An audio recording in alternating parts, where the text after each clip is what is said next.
Islamic short status کو subscribe کریں، like کریں، کمنٹ کریں اور شیئر کریں۔ بیل آئیکن کو دبانا مت بھولیں۔ صبح طلوع ہوئی تو اجالے نے بڑا ہی بھیانک اور عبرتناک منظر دکھایا تھا۔ لاشوں کے سوا کچھ نظر نہیں آتا تھا۔ لاشیں خون میں نہائی ہوئی تھی۔ یہ فتح ایسی تھی جیسے کسرا کے بازو کاٹ دیے گئے ہوں۔ خیمہ گاہ اور بستیاں موت کی بستیاں بن گئی تھیں۔ جن گھوڑوں پر ان کفار کو ناز تھا وہ گھوڑے وہیں بندھے ہوئے تھے جہاں گزشتہ شام انہیں باندھا گیا تھا۔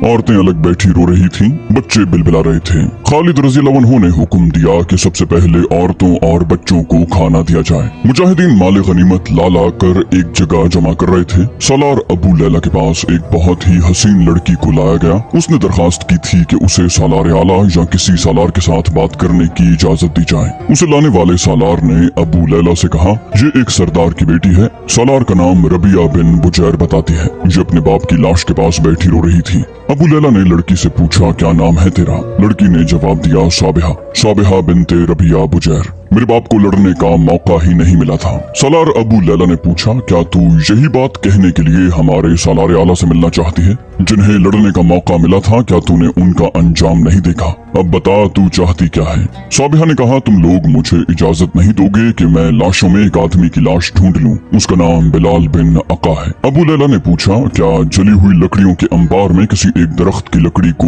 ڈھونڈ لے گی؟ تو اسے ڈھونڈ کے کیا کرے گی؟ زندہ ہے تو ہمارا قیدی ہوگا، مر گیا ہے تو تیرے کس کام کا؟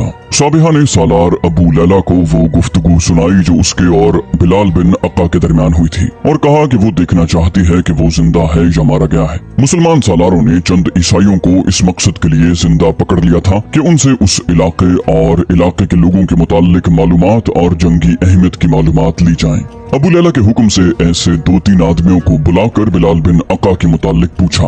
ایک عیسائی نے بتایا، 2-3 روز پہلے تک وہ یہی تھا، وہ زمیل چلا گیا ہے۔ ابو لیلہ نے پوچھا، کیا اسے وہاں ہونا چاہیے تھا یا یہاں؟ عیسائی نے بتایا، وہ قبیلے کے سردار کا بیٹا ہے، وہ کسی کے حکم کا پابند نہیں، وہ حکم دینے والوں میں سے ہے۔ ابو لیلہ نے کہا، کیا وہ اپنے باپ کے خون کا انتقام لینے آیا ہے؟ دوسرے عیسائی نے جواب دیا، اس نے کئی بار کہا ہے کہ وہ ابن ولید سے اپنے باپ کے خون کا انتقام لے گا۔ ابو لیلہ نے صابحہ سے پوچھا، اب بتا لڑکی۔ صابحہ نے کہا، میں تمہاری قیدی ہوں، میرے ساتھ لونڈیوں اور باندیوں جیسا سلوک کرو گے تو میں تمہیں نہیں روک سکوں گی۔ سنا ہے مسلمانوں کے دلوں میں رحم ہوتا ہے۔ میری ایک التجا ہے، میں ایک سردار کی بیٹی ہوں، کیا میری اس حیثیت کا خیال رکھا جائے گا؟ ابو لیلہ نے کہا، اسلام میں انسانوں کو درجوں میں تقسیم نہیں کیا جاتا۔ ہم اس شخص کو بھی اپنا سردار مان لیا کرتے ہیں جس کے آباء و اجداد نے کبھی خواب میں بھی سرداری نہیں دیکھی ہوتی۔ ہم صرف یہ دیکھتے ہیں کہ وہ سرداری کا اہل ہے اور اس کا اخلاق بہت اونچا اور پاک ہے، اور اس کو اپنی ذات کی کوئی لالچ نہیں۔ پریشان نہ ہو لڑکی، تو خوبصورت ہے، ایسا نہیں ہوگا کہ تجھے جو چاہے گا اپنا کھلونا بنا لے گا۔ کوئی ہمت والا تجھے خریدے گا اور تیرے ساتھ شادی کر لے گا۔ صابحہ نے کہا، تمہاری قیدی ہو کر میری پسند اور ناپسند ختم ہو گئی ہے۔ اگر مجھے پسند کی ذرا بھی آزادی دی جائے تو میں تم میں سے اس کی بیوی بننا پسند کروں گی جو سب سے زیادہ بہادر ہے، جو اپنی قوم اور قبیلے کی عزت اور غیرت پر جان دینے والا ہو، میدان سے بھاگنے والا نہ ہو۔ عورت کا مذہب وہی ہوتا ہے جو اس آدمی کا مذہب ہوتا ہے جس کی ملکیت میں اسے دے دیا جائے، لیکن عقیدے دلوں میں ہوتے ہیں۔ عورت کے جسم کو ملکیت میں لے سکتے ہو، اس کے دل کا مالک کوئی نہیں بن سکتا۔ میں وعدہ کرتی ہوں کہ مجھے کوئی مضبوط دل والا اور قبیلے کی غیرت پر دشمن کا خون بہانے والا اور اپنا سر کٹوانے والا آدمی مل جائے تو میں اپنا دل اور اپنے عقیدے اس پر قربان کر دوں گی۔ ابو لیلہ نے کہا، خدا کی قسم تو غیرت اور عقل والی لڑکی ہے۔ میں وعدہ کرتا ہوں کہ تو نے بلال بن عقا سے جو وعدہ کیا تھا وہ میں پورا کروں گا۔ شرط یہ ہوگی کہ وہ اپنا وعدہ پورا کر دے، وہ ہمارے سالار اعلیٰ خالد بن ولید کو اپنے ہاتھوں قتل کر دے، لیکن بنت ربیہ وہ ایسا نہیں کر سکے گا۔ ابن ولید کے سر پر اللہ کا ہاتھ ہے، اسے رسول اللہ صلی اللہ علیہ وسلم نے اللہ کی تلوار کہا ہے۔ پھر بھی تم انتظار کرو، زمیل میں بلال کے ساتھ ہماری ملاقات ہوگی۔ صابحہ نے کہا، کیا میں اپنے گھر میں رہ سکتی ہوں؟ ابو لیلہ نے کہا، کیا ہے اس گھر میں؟ وہاں تیرے باپ بھائیوں اور محافظوں کی لاشوں کے سوا رہ ہی کیا گیا ہے؟ اپنے قبیلے کی عورتوں کے ساتھ رہ، تجھے کوئی تکلیف نہیں ہوگی۔ ہمارا کوئی آدمی کسی عورت کے قریب نہیں جائے گا۔ صابحہ بنت ربیہ بجیر رنجیدہ سی چال چلتی ایک مجاہد کے ساتھ اس طرف چلی گئی جہاں عورتوں اور بچوں کو رکھا گیا تھا۔ اس کی رنجیدہ چال میں اور ملول چہرے پر تمکنت تھی۔ صاف پتہ چلتا تھا کہ وہ عام سے کردار کی لڑکی نہیں नहीं। खालिद रज़ी अल्लाह अन्हु ने फतह की मुसरत से लबरेज लहजे में मुसन्ना बिन हारिसा से कहा, इब्ने हारिसा, क्या अल्लाह ने तेरी हर ख्वाहिश पूरी नहीं की? मुसन्ना बिन हारिसा ने जोशीले लहजे में कहा, लारेब लारेब। कुफार की आने वाली नस्लें कहेंगी कि मुसलमानों ने उनके आबा व अजदाद पर बहुत जुल्म किया था, और हमारी नस्लें उन्हें अपने अल्लाह का ये फरमान सुनाएंगी कि जिस पर जुल्म हुआ वो अगर जालिम पर जुल्म करे तो उस पर कोई इल्जाम नहीं। तू नहीं जानता वलीद के बेटे, इन आतिश परस्तों ने और सलीब के पुजारियों ने जो जुल्म हम पर तोड़े हैं तू नहीं जानता। तूने सुने हैं, हमने सहे हैं। खालिद रज़ी अल्लाह अन्हु ने कहा, अब ये लोग अल्लाह की गिरफ्त में आ गए हैं, लेकिन हारिसा के बेटे मैं डरता हूँ तकब्बुर और गुरूर से। दिल में बार बार ये इरादा आता है कि हज पर जाऊँ, मैं खाना काबा में जाकर अल्लाह का शुक्र अदा करूंगा। क्या अल्लाह मुझे ये मौका देगा कि मैं अपना ये इरादा पूरा कर सकूं? मुसन्ना ने कहा, तूने इरादा किया है तो अल्लाह तुझे हिम्मत भी देगा, मौका भी पैदा कर देगा। कुछ देर बाद तमाम सालार खालिद रज़ी अल्लाह अन्हु के सामने बैठे थे और खालिद रज़ी अल्लाह अन्हु उन्हें बता रहे थे कि अगला हदफ जुमैल है। जासूसों को जुमैल भेज दिया गया था। पहले यूं होता रहा है कि एक जगह हम हमला करते थे तो दुश्मन के आदमी भागकर कहीं इकट्ठे हो जाते थे। खालिद रज़ी अल्लाह अन्हु ने कहा, अब हमने किसी को भागने नहीं देना। सन्ना से शायद ही कोई भागकर जुमैल पहुंचा हो, लेकिन जुमैल खाली नहीं, वहाँ भी दुश्मन मौजूद है और वो बेखबर भी नहीं होगा। कल रात जुमैल की तरफ कूच होगा और अगली रात वहाँ इसी किस्म का शबखून मारा जाएगा। तारीखों में ये नहीं लिखा कि सन्ना में खालिद रज़ी अल्लाह अन्हु ने किस सालार को छोड़ा। सूरज गुरूब होते ही मुसलमानों का लश्कर जुमैल की समत कूच कर गया। सारी रात चलते गुजरी, दिन नशेबी जगहों में छुप कर गुजरा और सूरज का सफर खत्म हुआ तो मुजाहिदीन अपने हदफ की तरफ चल पड़े। जुमैल में भी दुश्मन सोया हुआ था, संतरी बेदार थे। यहाँ भी गश्ती संतरियों और दीगर संतरियों को उसी तरीके से खत्म किया गया जो मुजी और सन्ना वगैरह में आजमाया गया था। मुसलमानों की तरबियत वही थी, यानी उनका लश्कर 3 हिस्सों में तकसीम था। ये शबखून भी पूरी तरह कामयाब रहा। मौरिख लिखते हैं कि किसी एक भी आदमी को जिंदा न निकलने दिया गया। यहाँ भी औरतों और बच्चों को अलग कर लिया गया। सालार अबू लैला ने बिलाल बिन अका के मुताल्लिक मालूम किया। पता चला कि वो एक रोज पहले यहाँ से निकल गया था। ये भी पता चला लिया गया कि जुमैल से थोड़ी दूर रजाब नाम की एक बस्ती है जिनमें ईसाइयों की खासी तादाद जमा हो गई है और उनके साथ मदाइन की फौज के 1-2 दस्ते भी हैं। खालिद रज़ी अल्लाह अन्हु ने 2 हुक्म दिए, एक ये कि सन्ना से माल गनीमत और दुश्मन की औरतों और बच्चों को जुमैल लाया जाए, दूसरा हुक्म ये कि फौरी तौर पर रजाब पर हमला किया जाए। आतिश परस्तों का लड़ने का जज्बा तो जैसे बिल्कुल सर्द पड़ गया था। मुसलमान 3 अतराफ से रजाब पर हमलावर हुए, लेकिन ये घूंसा हवा में लगा। रजाब बिल्कुल खाली पड़ा था। पता चलता था कि यहाँ फौज मौजूद रही है, लेकिन अब वहाँ कुछ भी नहीं था। अपने बाप अका बिन अबी अका का बेटा बिलाल भी लापता था। फौज का एक सवार दस्ता दूर दूर तक घुमाया, दुश्मन का कहीं नामो निशान नहीं मिला। आखिर फौज वापस आ गई। सन्ना की औरतें जुमैल लाई जा चुकी थी। माल गनीमत भी आ गया। खालिद रज़ी अल्लाह अन्हु ने खिलाफत मदीना का हिस्सा अलग करके बाकी मुजाहिदीन में तकसीम कर दिया। अबू लैला ने साबिहा को बुला लिया। अबू लैला ने उसे कहा, बिलाल बिन अका यहाँ से भी भाग गया है। उसने अपने बाप के खून का इंतकाम लेना होता तो यूं भागा न फिरता। क्या अब भी तू उसका इंतजार करेगी? साबिहा ने कहा, मैं अपनी मर्जी से तो कुछ भी नहीं कर सकती। अबू लैला खालिद रज़ी अल्लाह अन्हु से बात कर चुके थे। मौरिख लिखते हैं कि उस लड़की की खूबसूरती और जवानी को देखकर सबका ख्याल ये था कि खालिद रज़ी अल्लाह अन्हु उससे शादी कर लेंगे। साबिहा की ये ख्वाहिश भी पूरी हो सकती थी कि वो सबसे ज्यादा बहादुर और बेखौफ आदमी की बीवी बनना चाहती है, लेकिन खालिद रज़ी अल्लाह अन्हु ने कहा कि मुझसे ज्यादा बहादुर मौजूद हैं। चुनाचे खालिद रज़ी अल्लाह अन्हु ने इस पैगाम के साथ माल गनीमत और औरतें मदीना को रवाना कर दी। जो दस्ता माल गनीमत के साथ भेजा गया उसके commander Numan bin Auf Shaibani थे। उन्होंने साबिहा के मुताल्लिक मदीना में बताया कि ये लड़की कौन है, कैसी है और इसकी ख्वाहिश क्या है। मौरिखों के मुताबिक साबिहा को हजरत अली रज़ी अल्लाह अन्हु ने खरीद लिया। साबिहा ने बखुशी इस्लाम कबूल कर लिया और हजरत अली रज़ी अल्लाह अन्हु ने उसके साथ शादी कर ली। हजरत अली रज़ी अल्लाह अन्हु के साहबजादे उमर और साहबजादी रकबा साबिहा के बतन से पैदा हुई। मदाइन में किसरा के महल पहले की तरह खड़े थे। उनके दरो दीवार पर खराश तक नहीं आई थी। उनका हुस्न अभी जवान था, लेकिन उन पर ऐसा तासुर तारी हो गया था जैसे ये खंडर हों। ईरान की अब कोई रक्कासा नजर नहीं आती थी। रक्स नगमे की महफिलें अब सोगवार थीं। ये वही महल था जहाँ से इंसानों की मौत के परवाने जारी हुआ करते थे। यहाँ कुंवारियों की इस्मतें लुटती थी। रियाया की हसीन बेटियों को जबरदस्ती नचाया जाता था।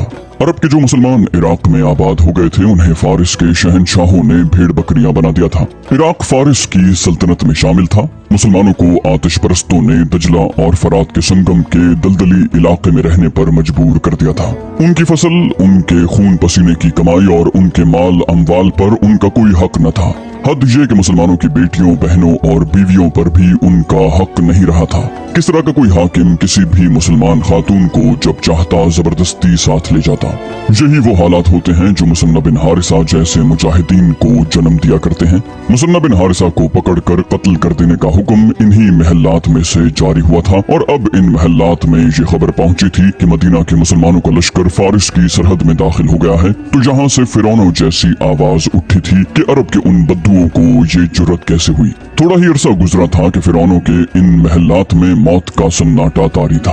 उनका कोई सालार मुसलमानों के सामने नहीं ठहर सका था। नामी गिरामी सालार मारे गए थे और जो बच गए थे वो भागे भागे फिर रहे थे। अब किसरा के महल्लात से बार बार यही आवाज उठती, मदाइन को बचाओ, मदाइन मुसलमानों का कब्रिस्तान बनेगा। ये आवाज हारे हुए सालारों की थी। वो मदाइन पर हमले की जुर्रत नहीं करेंगे। किसरा का जानशीन कह रहा था, क्या तुम अब भी अपने आप को धोखा दे रहे हो? क्या वो मदाइन तक आने की जुर्रत नहीं करेंगे जिन्होंने चंद दिनों में 4 मैदान इस तरह मार लिए हैं कि हमारी तजर्बाकार फौज को खत्म कर डाला है? हमारी फौज में क्या रह गया है? डरे हुए शिकस्त खूरदा सालार और अनाड़ी नौजवान सिपाही। क्या कोई ईसाई जिंदा रह गया है? मदाइन को बचाओ। खालिद रज़ियल्लाहु अन्हु की मंजिल मदाइन ही थी। मदाइन फारिस की शहनशाही का दिल था, लेकिन मदाइन पर शबखून नहीं मारा जा सकता था। खालिद रज़ियल्लाहु अन्हु जानते थे कि मदाइन को बचाने के लिए किसरा सारी जंगी ताकत दाव पर लगा देंगे और खालिद रज़ियल्लाहु अन्हु ये भी जानते थे कि गैर मुस्लिमों, खुसूसन ईसाइयों के छोटे छोटे कबीले हैं जो किसी लड़ाई में शरीक नहीं हुए। खतरा था कि आतिश परस्त उन कबीलों को अपने साथ मिला लेंगे और मदाइन के इर्द गिर्द इंसानों की बड़ी मजबूत दीवार खड़ी हो जाएगी। इस खतरे से निपटने के लिए जरूरी था कि उन कबीलों को अपना वफादार बना लिया जाए। इस मकसद के लिए खालिद रज़ियल्लाहु अन्हु ने अपने एलची मुख्तलिफ कबीलों के सरदारों से मिलने के लिए रवाना कर दिए, सिर्फ ये देखने के लिए कि ये लोग क्या सोचते हैं और उनका रुझान क्या है। एक जासूस ने खालिद रज़ियल्लाहु अन्हु को तफसीली इत्तला दी। उन कबीलों पर हमारी धाक बैठ चुकी है। वो अपनी औरतों और अमवाल की वजह से परेशान नहीं, उन्हें किसरा पर भरोसा नहीं रहा। एक एलची ने आकर बताया और वो नौशरवा आदिल के दौर को याद करते हैं। वो मदाइन की खातिर लड़ने पर आमादा नहीं। उन्हें मालूम हो गया है कि बनी तगलब, निमर और अयाद जैसे बड़े और जंगजू कबीलों का क्या अंजाम हुआ है। एक और एलची ने बताया वो इताअत कबूल करने के लिए तैयार हैं, बशर्ते कि उनके साथ इंसाफ किया जाए और महसूलात के लिए उन्हें मुफलिस और कंगाल न कर दिया जाए। खालिद रज़ियल्लाहु अन्हु ने कहा, खुदा की कसम वो मांगेंगे हम उन्हें देंगे। क्या उन्हें किसी ने नहीं बताया कि हम जमीन पर कब्जा करने और यहाँ के इंसानों को गुलाम बनाने नहीं आए? बुलाओ, उनके सरदारों को बुलाओ। एक दो मौरखों ने लिखा है कि खालिद रज़ियल्लाहु अन्हु ने इराक के तूलो अर्ज में जगह जगह हमले करके और शबखून मारकर तमाम कबीलों को अपना मुती बना लिया था। ये सही नहीं। हकीकत ये है कि जो ज्यादातर मौरखों ने बयान की है कि खालिद रज़ियल्लाहु अन्हु ने दोस्ती का हाथ बढ़ाकर उन कबीलों को अपना इत्तेहादी बना लिया था। उनकी इताअत कबूल करने में खालिद रज़ियल्लाहु अन्हु की दहशत भी शामिल थी। ये खबर सहरा की आंधी की तरह तमाम तर कबीलों को पहुंच गई थी कि मुसलमानों में कोई ऐसी ताकत है जिसके सामने दुनिया की कोई बड़ी से बड़ी फौज भी नहीं ठहर सकती। ईरानियों के मुतालिक भी उन्हें मालूम हो गया था कि हर मैदान में उन्होंने मुसलमानों से शिकस्त खाई है और ईसाइयों को आगे करके खुद भागकर आते रहे। उनके अलावा ईरान के बादशाहों और उनके हाकिमों ने उन्हें सरखरीद गुलाम बनाए रखा और उनके हुकूक भी गसब किए थे। खालिद रज़ियल्लाहु अन्हु ने उनके साथ दोस्ती के मुआहदे करके उनसे इताअत भी कबूल करवा ली और उन्हीं में से अम्माल मुकर्रर करके महसूलात वगैरह की फराहमी का बंदोबस्त कर दिया। उन्हें मजहबी फराइज की अदायगी में पूरी आजादी थी। उन लोगों ने ये भी देख लिया कि मुसलमान उनकी खूबसूरत औरतों की तरफ आंख उठाकर भी नहीं देखते। खालिद रज़ियल्लाहु अन्हु ने उनके साथ मुआहदे में ये भी शामिल कर लिया कि मुसलमान उनकी हिफाजत के जिम्मेदार हैं। एक कबीले के बूढ़े सरदार ने खालिद रज़ियल्लाहु अन्हु से कहा, वलीद के बेटे, नौशरवा आदिल के दौर में ऐसा ही इंसाफ था। ये हमें बड़ी लंबी मुद्दत के बाद नसीब हुआ है। खालिद रज़ियल्लाहु अन्हु ने दरियाए फरात के साथ साथ शुमाल की तरफ पेशकदमी शुरू कर दी। आगे इराक जो फारिस के ज़ेर-ए-नगी था उसकी सरहद खत्म होती और रूमियों की सल्तनत शुरू हो जाती। शाम पर रूमियों का कब्जा था। खालिद रज़ियल्लाहु अन्हु ने बड़े खतरे मोल लिए थे, मगर ये खतरा जिसमें वो जा रहे थे सबसे बड़ा था और मुसलमानों की फतूहात पर पानी फेर सकता था। यूं मालूम होता था जैसे एक के बाद दीगरे इतनी ज्यादा फतूहात ने खालिद रज़ियल्लाहु अन्हु का दिमाग खराब कर दिया है, लेकिन ऐसा नहीं था। मौरखों ने लिखा है कि खालिद रज़ियल्लाहु अन्हु हक़ाइक़ का जायजा लेकर सोचते थे, उनका कोई कदम बिला सोचे समझे नहीं उठता था। उन्होंने अपने सालारों से कहा, खुदा की कसम हमने मदीना को ज़रतुश्त के पुजारियों से महफूज कर लिया है, अब ऐसा खतरा नहीं रहा कि वो हमारी खिलाफत के मरकज पर हमला करेंगे। सालार काका ने कहा, क्या ये अल्लाह का करम नहीं कि फारसियों को अब अपने मरकज का गम लग गया है,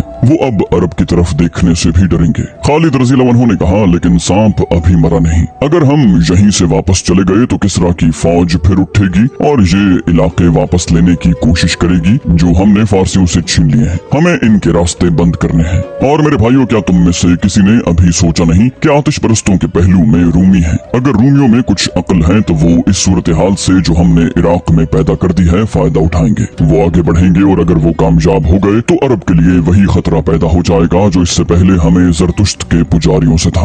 खालिद रज़ियल्लाहु अन्हु ने जमीन पर उंगली से लकीरें खींचकर अपने सालारों को बताया कि वो कौन सा रास्ता है जिससे रूमी आ सकते हैं और वो कौन सा मकाम है जहाँ कब्जा करके हम इस रास्ते को बंद कर सकते हैं।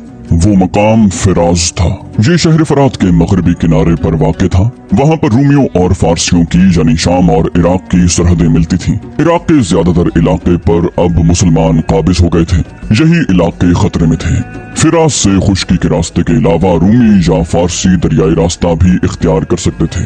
मशहूर यूरोपी मौरख लैन पॉल और हेनरी स्मिथ जो जंगी उमूर पर ज्यादा नजर रखता था, लिखते हैं कि खालिद रज़ियल्लाहु अन्हु न सिर्फ मैदान जंग में दुश्मन को गैर मुतवक्के चालें चलकर शिकस्त देने की अहलियत रखते थे, बल्कि जंगी तदब्बुर भी उनमें मौजूद था और उनकी निगाह दूर दूर तक देख सकती थी। वो आने वाले वक्त के खतरों को पहले ही भांप लिया करते थे। खालिद रज़ियल्लाहु अन्हु जब फिराज की तरफ कूच कर रहे थे उस वक्त एक खतरे से वो आगाह नहीं थे। वो नहीं जानते थे कि वो दुश्मन फौजों के दरमियान आ जाएंगे। रूमियों के दरबार में ऐसी आवाजें सुनाई दे रही थी जिनमें जरूरीपन था और साफ पता चलता था कि कोई हंगामी सूरत हाल पैदा हो गई है। तख्त शाही के सामने रूमी फौज के बड़े बड़े जर्नैल बैठे थे। खबर मिली है कि मुसलमान फिराज तक पहुंच गए हैं। ये मालूम नहीं हो सका कि उनका इरादा क्या है। वो किसी अच्छे इरादे से तो नहीं आए। क्या आपको फारसियों के मुताल्लिक कोई खबर नहीं मिली? उनके पास मदाइन के सिवा कुछ नहीं रहा। फिर हमें इंतजार नहीं करना चाहिए। बेशतर इसके कि मुसलमान हमारे मुल्क में दाखिल हो जाएं, हमें उन पर हमला कर देना चाहिए। किसी ने कहा, क्या तुमसे बढ़कर कोई अहमक हमारी फौज में और होगा? क्या तुमने सुना नहीं कि फारिस की फौज को और उनके साथी हजारा ईसाइयों को इन मुसलमानों ने न सिर्फ ये कि हर जगह शिकस्त दी है, बल्कि उनके नामवर जर्नैलों को और हजारों सिपाहियों को मार डाला है। किसी ने कहा, आपने ठीक कहा है, ये देखना जरूरी है कि मदीने वालों के लड़ने का तरीका क्या है।